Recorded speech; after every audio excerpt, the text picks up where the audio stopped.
Oke teman-teman, selamat berjumpa kembali bersama saya. Kali ini kita akan membahas masalah permutasi yang dipelajari di tingkat SMA nanti, atau saat ini bagi yang sudah SMA. Permutasi itu definisinya kurang lebih yaitu suatu susunan yang dapat dibentuk dari suatu kumpulan objek yang diambil sebagian atau seluruhnya dengan memerhatikan urutan.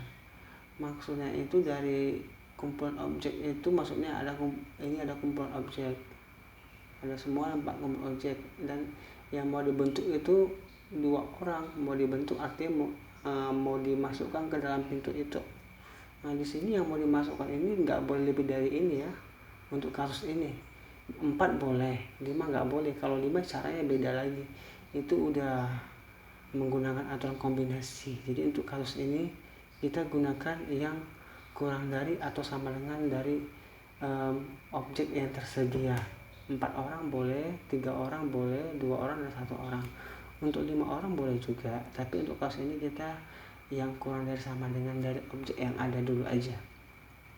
Di sini saya sudah tulis kotak-kotaknya. Sebenarnya ini ada rumusnya. Ini adalah permutasi itu ada beberapa bagian ya teman-teman. Yang pertama itu permutasi yang memuat unsur-unsur yang berbeda. Maksud yang berbeda ini ya ini 2 orang. 2 orang ini maksudnya berbeda. Ada juga permutasi yang memuat unsur-unsur yang sama.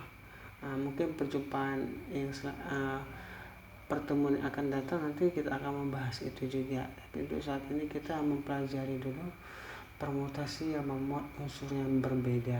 Ini salah satu contohnya yaitu menyusun cara orang masuk ke dalam pintu yang berbeda. Di sini karena 4 pintu, saya sudah tuliskan 4 kotak itu, pintu 1, pintu 2, 3 dan 4 atau 4.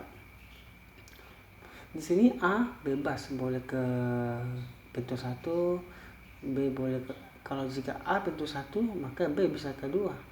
Jika A1 B boleh ke 3, ini 2 cara. Jika A ke 1, B bisa juga ke 4. Bisa juga pintu ke 4. Jadi ada 3 cara jika A di sini. Sementara A ini bisa memilih 4. Bisa A ke 2, si B ini 3 cara tetap. Jika A di 2, B di 1, atau A di 2, B di 3. Jika A di 2, B bisa di 4. Gitu seterusnya sampai misalkan si A lagi di 3, A di 3, maka B A di 3, B bisa di 1. A tetap di 3, B bisa di 2, dan A di 3 tetap dan B di 4. Gitu juga untuk yang jika A di 4, maka B bebas memilih 3 kali. Jadi konsepnya seperti ini teman-teman. Misalkan ada di sini kita nggak boleh tukar lagi B ke A sini ya. Gini aja posisinya. Misal kalau kita tukar nih, terus kita cari lagi, kita ganti lagi. Siapa tahu penasaran orang kan. Aduh gimana kalau seandainya si B saya bawa sini? Ya sama aja, saya B sini B A dan B A. Bagaimana kalau B di sini? B ini si A. Sini B, sini si A. B sini si A. Kan sudah sama aja, coba. Ini BA sudah ada, BA. B dan A sudah ada nih. B dan A. Dan terus ini B dan A. B dan A, B dan A. Ini B sama A. B sama A, ini B sama A. Jadi kita nggak perlu susun lagi, putar balikkan gantian 2 orang, nggak perlu. Jadi kita cukup fokusnya seperti susunnya gini aja. Kita si 1 orang ini kita pilih bisa masuk berapa kali. Kemudian setelah dia masuk, si B ini bebas pilih berapa kali. Dengan syarat dia nggak boleh dari pintu yang sama, harus pintu berlainan. Jadi kita nggak boleh tukar lagi posisi orangnya, gitu aja posisinya. Terus kita lakukan proses penukaran. Nah, di sini konsepnya seperti ini. Satu lagi kotaknya.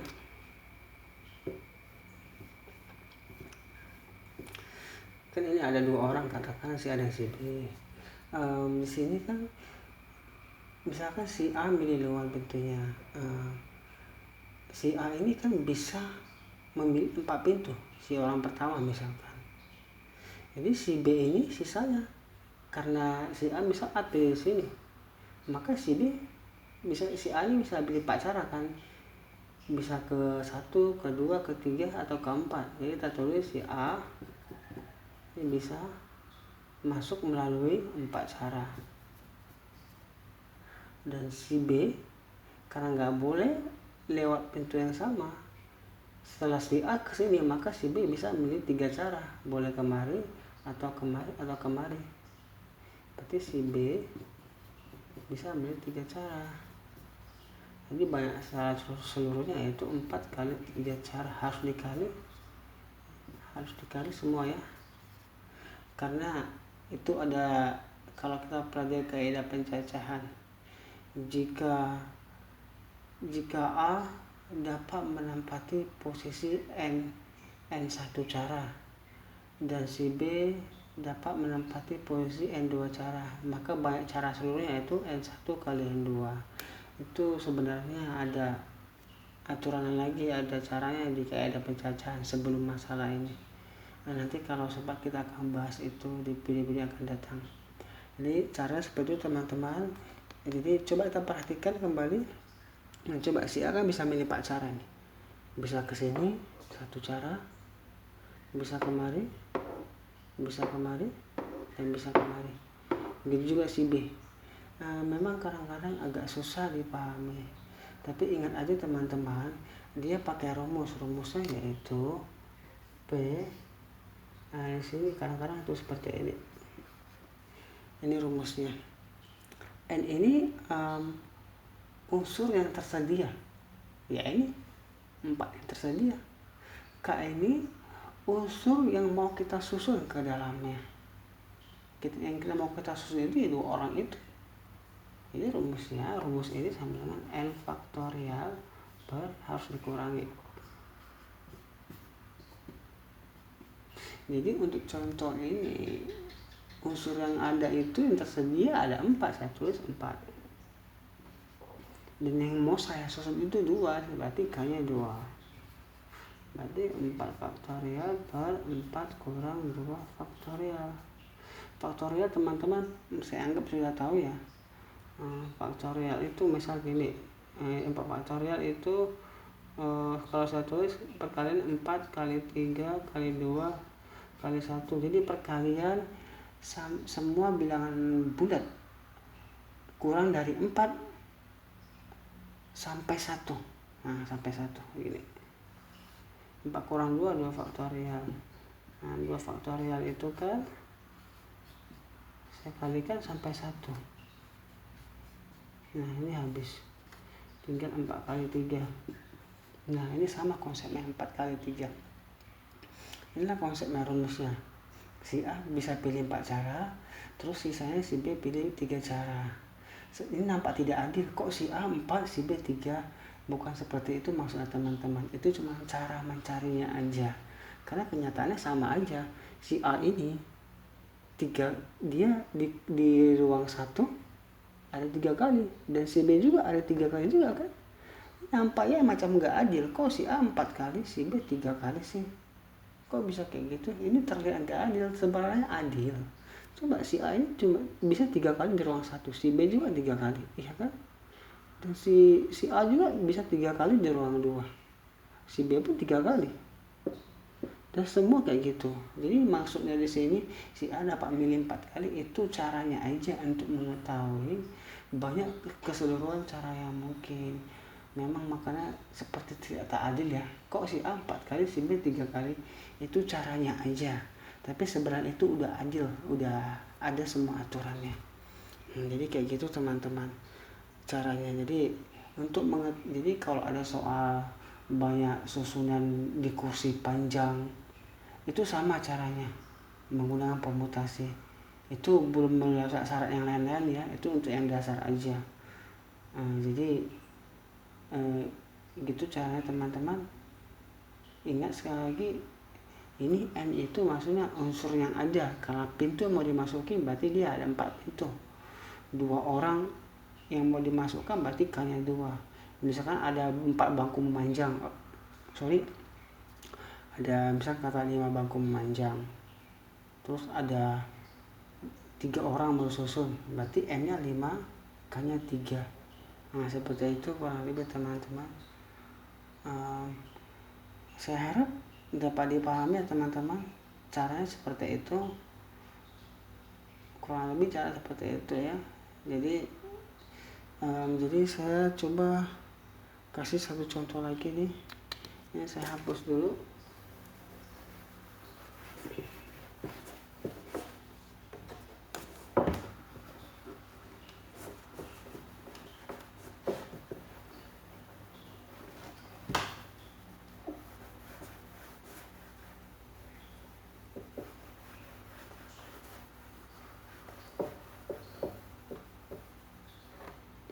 Misalkan di sini saya ganti ada 3 orang, di sini ada 5 orang.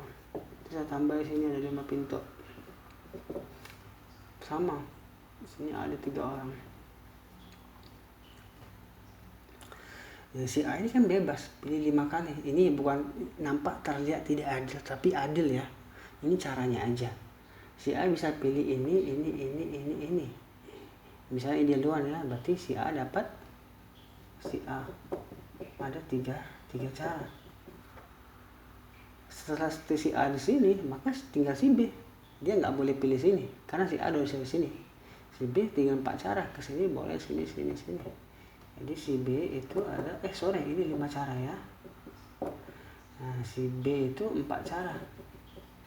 Misalkan si B pilih di sini. Selanjutnya sisanya tinggal bisa memilih 3 cara. Ke sini boleh, ke sini atau ke sini.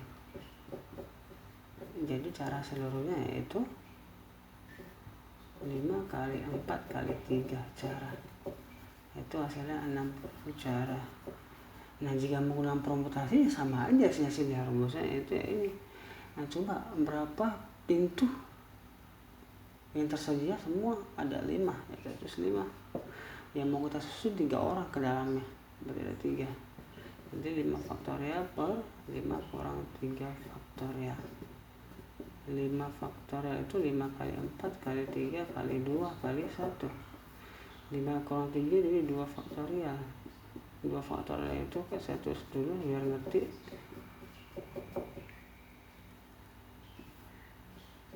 Nah ujung-ujungnya ketemu lagi sama ini. Ya seperti itu teman-teman. Nah, jadi lihat aja kapan menggunakan permutasi, kapan menggunakan kombinasi. Jadi kalau untuk ngatur-ngatur orang masuk ke pintu duduk itu biasanya menggunakan permutasi. Nah kurang lebih seperti itu teman-teman. Saya harap mudah dipahami dan dapat mengerti. Teman-teman jika ingin menanya seputar matematika, silakan komen di bawah.